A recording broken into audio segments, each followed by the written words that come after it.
본문 말씀은 신약 시대의 위대한 사도 바울이 소망하고 꿈꾸는 이야기를 우리에게 들려주고 있는 장면입니다. 그리고 그 꿈이 예수님이 머리가 되는 그 교회를 통해서 이 땅 위에서 실현되고 이루어질 것이라고 말씀하면서, 교회는 만물 안에 있고 또 예수님은 만물 위에 계시면서 이 세상을 충만하게 하는 것이 교회다 하고 교회를 진단하고 있습니다. 얼마 전에 국민일보에 나온 그 통계를 제가 본 적이 있는데, 유럽 사람들하고 미국에 있는 성도들하고 생활에 대해서, 생활에 기독교가 얼마나 영향을 미칩니까 하고 질문을 했다고 합니다.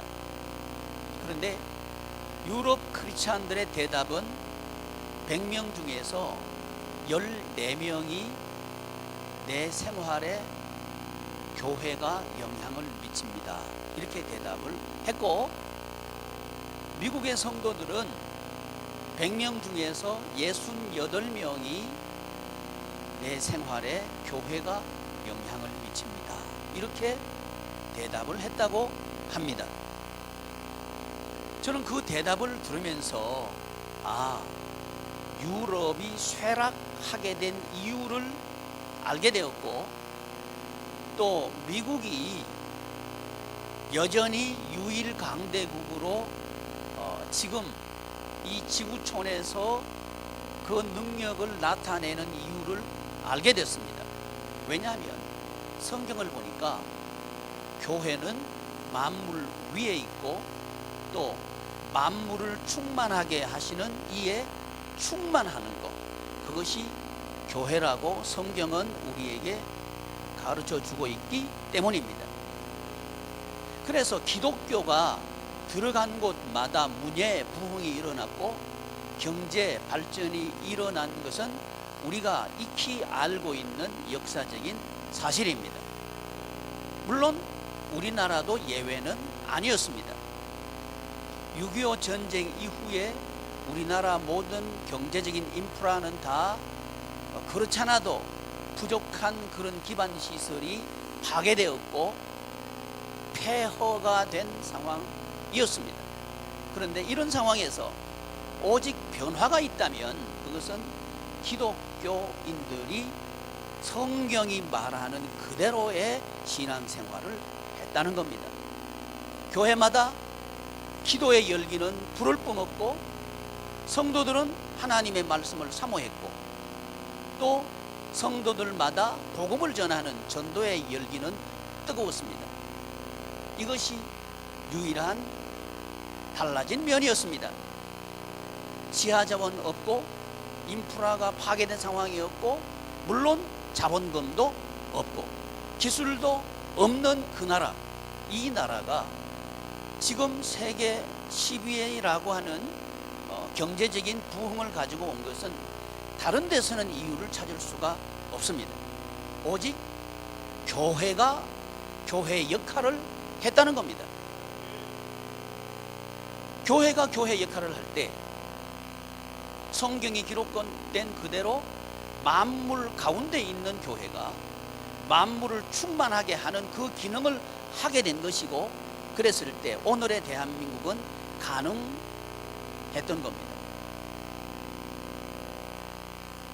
그러니까 구라파의 쇠락, 그리고 미국의 신흥 강국으로 등장, 그리고 대한민국의 새로운 기적적인 역사, 이것은 성경이 진리란 사실을 우리에게 보여주고 있습니다. 그래서 우리는 지난 몇 주간 동안 하나님의 나라 생활을 하려고 하면 어떻게 해야 되는가 하는 것을 7가지 주제를 통해서 배워왔습니다.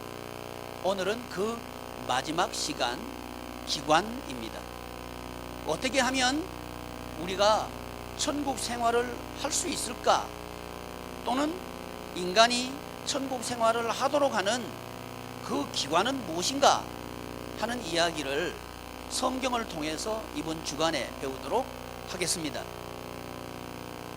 본격적으로 오늘의 설교를 시작하기 전에 저는 여러분한테 자랑하고 싶은 게 하나 있어요.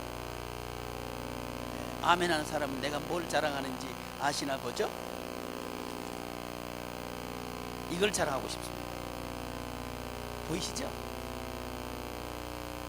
이게 제목이 나오면 안 되니까 뒤집어야지. 초콜릿. 지난 어제 6월 2일 날 초콜릿을 선물 받았습니다. 제가 무척 기뻤고 감사했습니다. 여러분 눈에는 이것이 초콜릿으로 보이겠지만 제 눈에는 기쁨입니다. 아니, 초콜릿 2개 받아놓고 그렇게 기쁘시냐고. 기쁩니다. 왜 그런 거 아니? 이 초콜릿을 저에게 선물한 주인공을 여러분들이 안다면 제가 왜 기뻐하는지 알 겁니다. 우리 유초동부에 1학년 다니는 아이가 하나 있어요. 이 아이가 어제 제 방에 문을 두드리고 들어왔어요. 들어와서는 목사님 이거 드세요 하고 내미는 거예요. 봤더니 초콜릿이에요. 고마워 하고 받아가지고는 받았는데 저한테 뭔가 이야기를 하고 싶어 하는 거예요. 쭈뼛쭈뼛 하면서 뭔가 이야기를 하려고 하는데 이야기는 끝내 못하고 제가 그래서 잘 먹을게 그랬더니 네 하고는 기어 들어가는 목소리로 하고는 나가는 거예요. 나가자마자 그 엄마가 쫓아 올라왔어요. 혹시 우리 아들 왔다 갔냐고. 왔다 갔다고. 혹시 무슨 이야기 안 하더냐고. 무슨 이야기를 할 듯 하면서 안 하고 갔다고. 그랬더니 그 엄마가 저한테 아들이 하고 싶었던 이야기를 해주는 거예요. 아들이 하고 싶었던 얘기는 목사님 우리 아들이 집에서 저랑 하나님 말씀을 나누는 시간에 이런 이야기를 했습니다 하면서 지금부터 1년 동안 용돈을 모으겠다는 거예요. 용돈을 모아서 1억을 만들겠다는 거예요. 1억을 만들어서 우리 목사님 예수 한 몸 동산 만들려고 하는 30만 평을 사겠다는 거예요.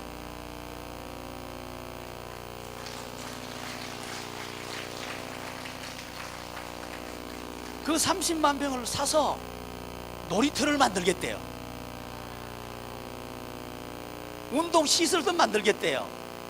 그리고 우리 교회가 하고 있는 서울역에 있는 노숙인 사역, 노숙인들이 편안하게 들어와서 살 수 있는 집도 짓겠대요. 이 말을 하고 싶었는데 그 이야기는 못하고 그냥 쭈뼛쭈뼛 하다가 돌아갔다고. 제가 그 말을 하는 엄마의 표정을 봤습니다. 무척 행복해 보였어요. 무척 아들을 자랑스러워하는 것처럼 보였어요. 아마 제가 이 초콜릿을 기쁨으로 보았던 것처럼 그 엄마도 그 아들을 기쁨으로 보았겠죠. 이 기쁨, 저는 그 아들의 이야기를 제가 들으면서 성경에서 하나님께서 성령님이 오시면 너희 자녀들이 예언을 할 것이다. 그 하나님의 말씀이 성취되는 그 현장을 보면서 제가 너무너무 감동스러운 거예요. 구약 성경 요엘서에 보면 2장 28절에 성령님이 오시면 너희 자녀들은 예언할 것이다. 이렇게 기록하고 있습니다. 이 시대는 꿈이 없는 시대입니다. 어린아이들도 꿈을 이야기하라 그러면 꿈이 없다고 얘기합니다. 초등학교 들어갔고 중학교 들어갔고 고등학생이 되어도 꿈을 이야기하라 그러면 꿈이 없다고 말합니다. 그리고 대학생이 되어도 꿈은 없습니다. 이런 시대에 우리 유초동부 아이 1학년짜리가 꿈을 꿨다는 거예요. 나는 이런 인생 살고 싶어요 하고 꿈을 꿨다는 거예요. 그 예언을 했다는 얘기입니다. 아마 그 아이의 평생은 그 예언대로 될 겁니다. 다른 사람을 위해서 사는 멋진 그리고 기쁜 그 인생을 살게 될 겁니다. 그것은 집에서 엄마와 아들이 하나님의 말씀을 서로 나누는 쇠말을 통해서 서로 나누었던 기쁨이었습니다. 그래서 저는 감동스러운 거예요. 아멘. 제가 초콜릿을 자랑하는 이유를 아시겠죠? 초콜릿은 기쁨이었습니다. 이 세상이 주는 기쁨이 아니죠. 이 세상이 주는 평안도 아니죠. 그것은 세상이 줄 수 없는 기쁨입니다. 누구만이 줄 수 있는, 하나님만이 주실 수 있는 그런 기쁨을 그 아들과 그 엄마는 만들어가고 있었습니다. 이게 또한 저는 감동스러운 거죠. 하나님, 우리 양해문 교회 모든 가정들이 이런 기쁨을 만들어가게 하소서. 저는 이 선물을 받는 순간 그 기도를 했습니다. 제가 또 하나 자랑을 하고 싶습니다. 저는 손가락에 뭘 끼는 것도 싫어합니다. 결혼하고 난 뒤에 한번 끼워봤거든요. 세수를 하는데 걸려서 뽑아버렸어요. 그 다음부터는 이 반지를 끼지 않습니다. 근데 반지는 아닙니다.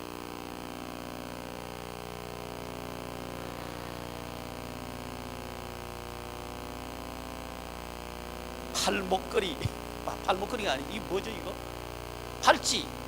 팔찌를 제게 선물했어요. 근데 제게 편지까지 보냈는데, 목사님 비밀이에요. 아무한테도 내가 보냈다는 얘기하지 마세요. 그래서 지금 나 얘기 안 하려고 그래요. 누가 이 팔찌를 선물했다고 얘기 안 하려고 그래요. 그런데 그 편지 내용에는 이런 내용이 있었습니다. 목사님께서 하시는 예수 한몸 사역을 제가 응원합니다. 목사님 몸 건강하세요. 그렇게 해서 편지 함께 이걸 보낸 거예요. 누가 보냈는지 비밀로 하라 그래서 편지는 찢어서 휴지통에 넣었습니다. 이거 나에게 준 아이는 걱정하지 말아요. 어른이 아니고 아이예요. 혹시 목사님 비밀을 누설하는 거 아닌가? 비밀 누설하지 않습니다. 제가 이쪽으로 보지 않는 거는 그 아이가 들킬까봐 계속 이쪽으로 보고 있어요. 행복하죠. 기쁨을 만드는 것. 이 세상 사람들은 소유를 가지고 기쁨을 만들려고 합니다. 그래서 욕심이 앞서게 되죠. 그래서 땅을 조금 사야 되는데 많이 사게 되고요. 가게를 조그맣게 해야 되는데 확장하게 되고요. 작은 집을 사도 되는데 큰 집을 사게 되고요. 이렇게 해서 욕심을 내게 됩니다. 이 욕심이 우리의 기쁨을 뺏어가 버립니다. 성경은 말합니다. 많은 소유보다 오늘 기쁨을 선택하라고. 사랑하는 교우 여러분, 많은 소유를 위해서 그 많은 시간들을, 수많은 날들을, 수많은 밤들을 한숨으로 보내기를 원하십니까?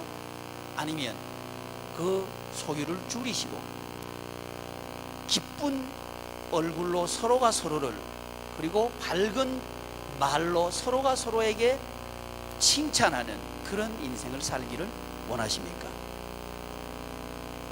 이 세상은 소유의 세상입니다. 소유가 많으면 저 사람은 대단한 사람이야, 이렇게 평가를 합니다. 가진 것이 없으면 저 사람은 별것 아니야, 이렇게 취급을 합니다. 그래서 별것 아닌 취급을 받기가 싫어서 어쩔 수 없이 욕심을 내어서 더 많은 것을 차지하고 싶어 합니다. 왜? 무시당하기 싫으니까. 어쩔 수 없이 우리 취약 연령에 있는 우리 성도님들은 학원에 보냅니다. 왜? 학원에 보내지 못하면 우리 아이가 더 많은 지식을 얻지 못할까 무서워서 1등하도록 학원 보내지 않죠. 뒤처질까 봐 무서워서 학원을 보내는 거죠. 이렇게 해서 이 교육비 때문에 가정마다 한숨이죠. 그리고 다투죠. 그래서 인생들이 기쁨이 사라져버리고 그 뒷바라지하기 위해서 한숨은 늘어만 가고 부부 사이의 관계는 멀어지는 거죠. 성경은 말합니다. 자녀에게 더 많은 지식을 전해주기 위해서 오늘 지금 한숨 지으면서 살 것인가? 아니면 학원 보내지 않더라도 부모와 자녀가 함께 기뻐하면서 지금 행복한 기쁜 시간을 보낼 것인가? 둘 중에 하나를 선택하라고 합니다. 그런데 머릿속에는 그래, 지금 기쁘게 사는 게 좋지, 그러면서 현실을 딱 보는 순간 아니야, 내 아이가 지식을 소유하지 못한다면 이 세상에서 루즈한 그런 아이가 되고 말 거야. 그러니까 나는 아이에게 압력을 넣어서라도 공부시켜야 돼. 그리고 나는 무엇을 했으라도 뒷받침하고 말 거야 하면서 밤 낮을 가리지 않고 일을 하게 되는 거죠. 문제는 지식은 가질 수 있습니다. 학교는 졸업할 수 있었습니다. 그러나 그 아이하고 부모가 멀어진 것은 어떻게 메우겠습니까? 더 이상 자녀의 마음을 부모가 얻지를 못합니다. 그러면서 부모는 내가 무엇을 위해서 살았는가 회의하기 시작하고 아파하기 시작하고 또 고민하기 시작합니다. 그러는 순간 점점 부모와 자녀는 이해의 간격이 좁혀지는 게 아니고 멀어집니다. 하나님께서 말씀하십니다. 어떻게 살기를 원하느냐?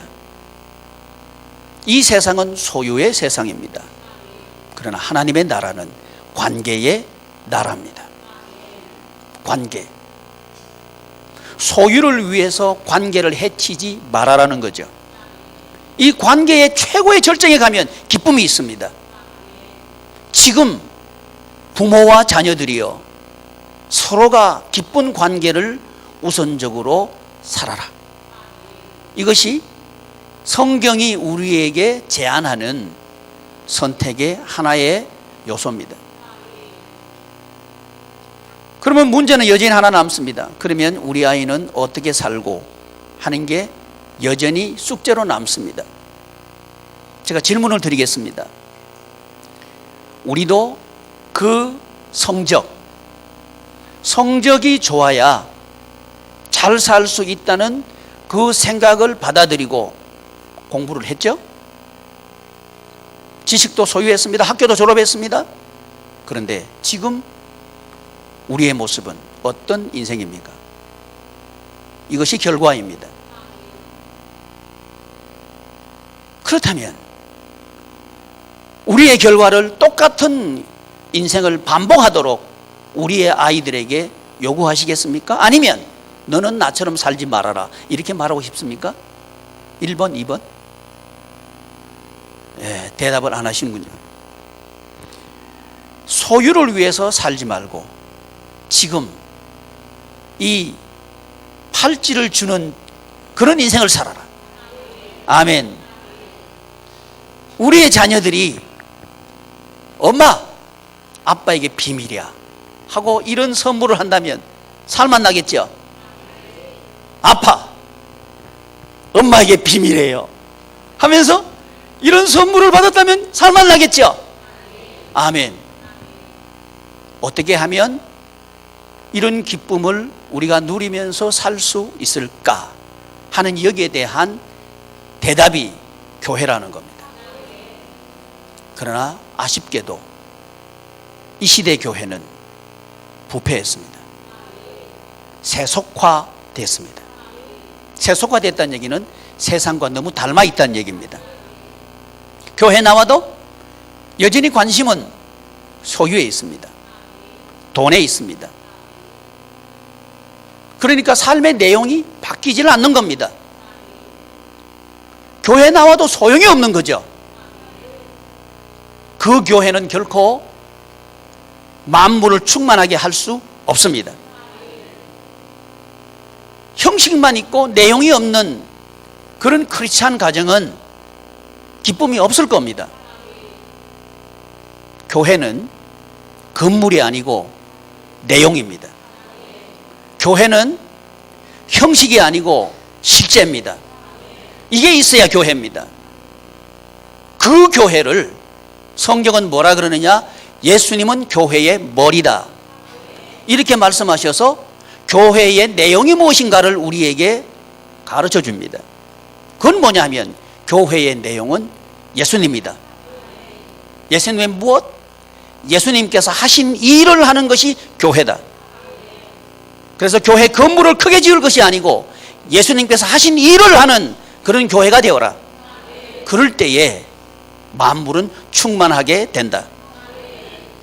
여기서 머물러서 이제 제가 이 설교를 시작하면서 구라파에서 기독교인들이 자기 생활에 영향을 미치는가를 물었을 때 100명 중에 14명만 영향을 미친다, 이렇게 대답한 구라파는 쇠락했고, 100명 중에 68명이 기독교 신앙은 내 인생을 영향을 미친다, 이렇게 대답했던 미국은 아직도 건재합니다.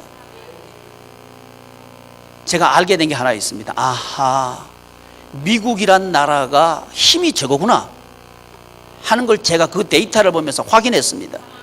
그러면서 우리 교우 여러분들에게 제안합니다.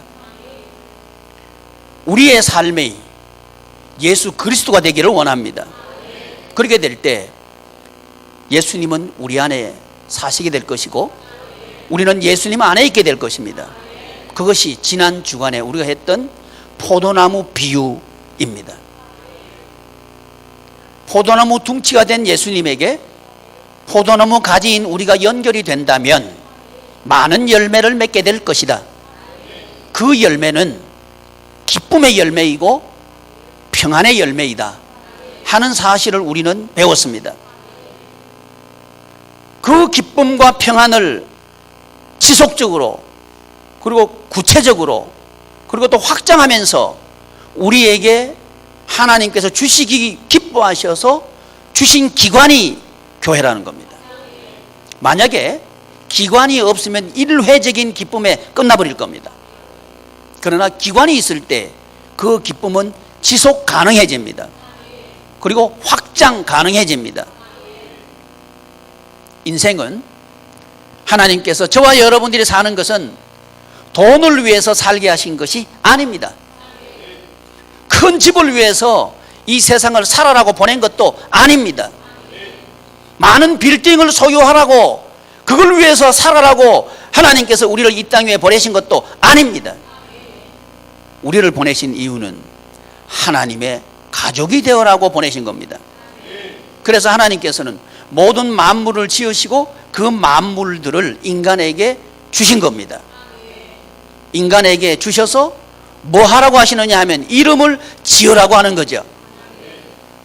세상이 우리 이름 짓는 게 아니고 우리가 세상 이름 짓는 거죠. 이름을 짓는다는 말은 의미를 부여한다는 얘기가 되겠죠. 직장 생활을 하는데 내가 마지 못해서 직장 생활을 한다. 그러면 그 직장이 나에게 이름을 붙인 거죠. 그러나 그게 아니고 내가 직장 생활을 똑같은 직장에서 근무를 하지만 그 직장 생활하는 의미를 내가 부여한다면 그것은 기쁜 생활을 할 수 있게 되는 거죠. 똑같은 자녀들을 양육하는데 소유를 위해서 자녀를 양육한다면 그것은 세상이 자녀 양육하는 나에게 이름을 붙여준 거죠. 왜? 세상은 소유를 위해서 자녀를 양육하라고 이름 붙여놨으니까. 그러나 하나님께서는 자녀를 관계를 위해서 양육하라고 말합니다. 마치 제 사무실에 아들이 이 초콜릿을 가지고 올라왔을 때 쫓아 올라와서 그 아들이 하고 싶은 말을 제게 전해준 그 어머니와 아들의 관계처럼 저와 여러분들이 이런 관계로 살아가는 인생, 그 인생이 기쁜 인생이고 평안하다. 어머니는 아들을 자랑하고 싶고 아들은 이 어머니 마음속에 있는 비전을 성취하는 그런 관계가 될 때 평안해지는 거죠. 근데 어머니 마음속에 있는 생각을 아들이 반항하고 거부하고 부정하고 이럴 때 어머니의 마음은 무너지게 되겠죠. 슬프게 되겠죠. 그러나 이 세상은 소유 때문에 무너지게 만드는 구조죠. 근데 이 구조를 바꾸기 위해서 하나님께서 주신 구조가 있습니다.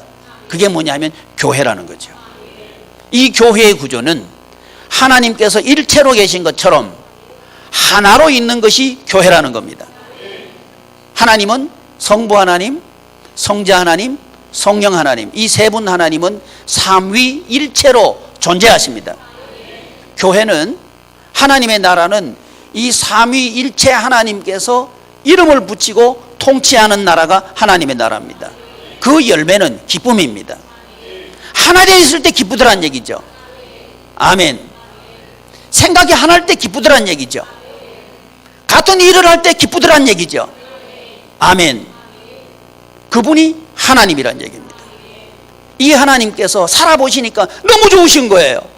그래서 인간들도 이런 생활을 할 수 있도록 하기 위해서 하나님께서는 하나님의 기구를 허락하셨는데 그게 교회라는 겁니다.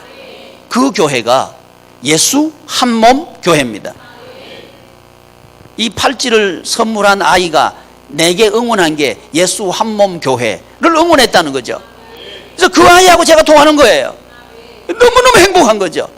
아니 그 팔찌 하나 꼈다고 뭐 이렇게 뽐내세요. 저는 그게 행복한 거예요. 왜? 그 아이와 나는 하나의 생각을 가지고 있으니까. 그래서 저는 응원하는 거죠. 하나님 그 아이가 복받게 하세요. 축복하시옵소서. 마음껏 응원하는 거죠. 우리 하나님께서는 마음껏 우리를 응원하기를 원하십니다. 하나님께서는 우리보다 앞서서 우리의 필요를 채워주시기를 기뻐하십니다. 그리고 우리 하나님께서는 우리의 대적들을 앞서서 무찔러 주시고 이기시는 하나님, 그분은 우리의 아버지시죠. 근데 아버지의 뜻을 우리가 알아들어요. 그러면서 아버지가 하고 싶은 일을 우리가 해요. 그 교회가 예수님과 한 몸 된 교회라고 하는 거죠. 그럴 때에 아버지는 기뻐하시는 거죠. 그 아버지의 기쁨이 우리에게 와서 우리의 기쁨이 되는 거죠. 그럴 때에 그 삶은 기쁜 열매를 주렁주렁 맺히는 삶을 살게 된다는 얘기입니다. 그래서 오늘 본문 말씀은 만물을 충만하게 하는 게 교회다. 그러면 무엇으로 충만하게 할 것인가? 기쁨으로 충만하게 한다. 먼저 이 기쁨은 교회 안에 이 기쁨이 충만해야 합니다. 그러려고 하면 교회가 바뀌어야 합니다. 세상을 닮은 교회가 아니라 예수 그리스도를 닮은 교회이어야 합니다. 그래야 교회는 하나님 나라 기쁨으로 충만하게 될 것입니다. 그럴 때 가정도 하나님의 나라 행복으로 가득하게 될 줄을 믿습니다. 이게 기관이라는 거죠. 기관은 비유하자면 틀과 같습니다. 틀. 요즘은 붕어빵 장사가 별로 없대요. 왜 없나 제가 찾아봤더니, 붕어빵이 먹고 싶어서 찾아봤더니 붕어빵 원가가 올라갔대요. 그래서 이게 장사가 안 돼서 사라졌다 그러네요. 붕어빵을 살리려고 하면 원가를 내려야 될까 봐요. 붕어빵, 그건 틀이 있다는 거죠. 그 틀 속에 들어가면 그 붕어빵이 만들어지는 거죠. 그게 기관이라는 겁니다. 그런데 이 기관이 하나님께서 말씀하신 그 폼을 가지지 않는다면 변종이 나오겠죠. 그 목표한 맛이 나오지 않겠죠. 그러나 아쉽게도 한국 교회는 변질됐습니다. 세속화됐습니다. 이건 내 얘기가 아니고 유럽에 있는 석학이 한국 교회가 부흥했다 그래서 한국 교회를 서치하기 위해서, 살펴보기 위해서 여러 몇 군데 유명한 교회들을 찾아가서 보니까 변질됐더라는 얘기죠. 이분이 떠나면서 한 얘기가 한국 교회 기독교 아니다 하고 떠나버렸어요. 저도 그 말에 동의합니다. 아니다 이 말은 좀 과격하지만 변질됐다, 이 진단에 대해서는 동의합니다. 교회의 세속화를 막아야 합니다. 그래야 가정이 살 겁니다. 더 이상 이 세상 사람들이 말하는 가치를 교회는 용납해서는 안 됩니다. 사랑하는 교우 여러분, 우리가 살 길은 교회가 교회다운 겁니다. 교회가 교회다운 교회는 예수님이 머리가 되는 교회입니다. 인간이 머리가 되는 교회가 아닙니다. 인간의 의견이 머리가 되는 교회가 아닙니다. 하나님의 뜻이 머리가 되는 교회, 그 교회가 교회다운 교회입니다. 가정이 정말 행복하기를 원하십니까? 그렇다면 하나님이 머리가 되는 그런 가정을 세우시기를 바랍니다. 폼이 중요하다는 겁니다. 지금까지 소유를 따라가다가 뒤죽박죽이 되었다면 지금부터 하시면 됩니다. 이 예배를 통해서 하나님께서 들려주시는 이 말씀을 듣기를 바랍니다. 어떻게? 그 틀 안에 들어와라.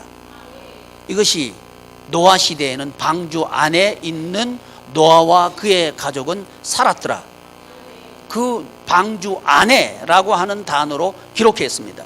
오늘 본문 말씀을 하고 있는 사도 바울은 늘 편지를 쓸 때마다 예수 그리스도 안에서 라는 단어를 즐겨 잊지 않고 사용합니다. 예수 그리스도 안에서. 예수 그리스도 안에 있다는 것은 예수님께서 하신 일을 한다는 말입니다. 그럴 때 예수 그리스도 안에 있는 개인이 되고 예수 그리스도 안에 있는 가정이 됩니다. 그럴 때 자녀들은 환상을 보게 됩니다. 아, 내 인생 살만하다 이렇게 된다는 거죠. 그리고 청년들은 환상을 보기 시작합니다. 청년들, 우리 교회 청년들이 환상 보기를 바랍니다. 또 자랑하고 싶어서 또 가져왔어요. 오늘 아침에 우리 청년 남성 목장 팀장이 가지고 온 겁니다. 가지고 와서 목사님, 저는 이제 설교 준비하고 있는데 목사님 하면서 보고서를 가지고 온 거예요. 제가 하라고 한 것도 아닙니다. 자원해서 한 거예요. 목장 사역 이렇게 하면 됩니까? 하고 가지고 온 거예요. 청년부 목장 모임 보고서 6월 첫째 주 참여자 누구누구, 인도 누구누구, 전도 내용 뭐, 기도 제목 뭐, 건의사항 뭐 이렇게 해서 딱 요약해서 온 거예요. 되겠다. 우리 청년들이 꿈꾸고 있구나. 아멘. 우리 양해문교회 청년들이 세상 바꾸겠구나. 제가 너무 감사한 거예요. 아멘. 이런 감동이 우리 양해문교회 모든 삶의 사역의 현장에 일어나고 있음을 감사합니다. 아멘. 그럴 때 하나님께서 만물 가운데 계시는 하나님께서 만물을 충만하게 이런 사역하는 가정을 하나님께서 축복하실 겁니다. 우리 이거 초콜릿 가지고 온 아버지는 용돈이 1년에 1억이면 아버지는 얼마나 벌어야 돼? 아멘. 하나님께서 축복하실 줄 믿습니다. 아멘. 아들 덕에 아버지는 잘 되는 거요. 아멘. 이렇게 되기를 바랍니다. 우리 교회요, 아들 딸 덕에 잘 되는 가정 몇 있어요. 계속 있기를 바랍니다. 어떤 가정은요, 그 어머니가 하는 말을 나한테 다 고자질을 해요. 그러니까 그 어머니는 정신을 바짝 차려야 돼. 왜? 집에서 하는 말 나한테 다 해버리니까. 그 선지자입니다. 얼마나 좋아. 아멘. 쉐마. 하나님의 말씀으로 부모와 자녀는 가까워집니다. 하나님의 말씀으로 부모와 자녀가 생각이 같아질 때 거기서 기쁨이 있습니다. 생각이 조금씩 가까워지고 조금씩 맞춰주는 그 즐거움이 세상이 줄 수 없는 기쁨이고 평안이고 즐거움입니다. 아, 우리 아이는 벌써 다 커서 이제 손자 손녀 봤습니다. 괜찮습니다. 지금부터 하시죠. 아멘. 할 수 있습니다. 성경 보니까 노인들은 꿈을 꾼다 그랬어요. 노인들이 꿈꾸게 하는 교회, 그 교회가 예수 한 몸 교회입니다. 아멘. 이 시대는 노인을 부채라고, 부담거리라고 이 시대는 말합니다. 노골적으로 말합니다. 그래서 65세 이상 된 어르신들을 부양하기 위해서는 젊은 사람들이 세금을 얼마나 내야 되는가, 이렇게 공공연히 신문에서 매스컴에서 떠들어대고 있어요. 부끄러운 줄 알아야 돼요. 이건 세상 구조입니다. 세상은 그럴 수밖에 없어요. 근데 교회는 아닙니다. 어르신들은 축복의 기관입니다. 아멘. 기쁨의 기관입니다. 평안의 기관입니다. 이것을 만들어내는 기관은 오직 예수님과 한 몸이 된 그 교회라는 거죠. 우리 양해문 교회가 이런 교회 되기를 바랍니다. 이 초콜릿을 선물한 아이가 예수 한 몸 타운을 말하는 게 30만 평입니다. 그 아이가 하겠다는 거예요. 저는 지금부터 계속 응원하는 거예요. 이 초콜릿 자랑했으니까 계속 응원하는 거지. 아멘. 그 꿈. 그래서 우리 교회 나오는 어르신들이 살만하다, 어쩔 수 없이 사시는 게 아니고 내 인생 이제 절정기 최고의 순간들이 남아있다, 이렇게 하면서 사시는 그 어르신들이 있는 교회, 그 교회가 예수 한 몸 교회입니다. 어린아이가 예언하는 그 교회, 젊은이들이 환상을 보는 바로 그 교회, 그리고 늙은이들이 꿈을 꾸는 그 교회, 그 교회 앞에 어떤 단어가 기록되어 있냐면 너희 어린이들은, 너희 젊은이들은, 너희 늙은이들은, 너희라고 하는 말씀이 3번 모두에 기록되고 있음을 유의해서 보셔야 합니다. 성령 충만해서 예수님과 한 몸이 되어서 사역하는 바로 그 너희, 그 너희가 우리 양해문 교우 모두가 되시기를 축복합니다. 기도하겠습니다. 존귀하신 하나님, 하나님의 은혜를 감사드립니다.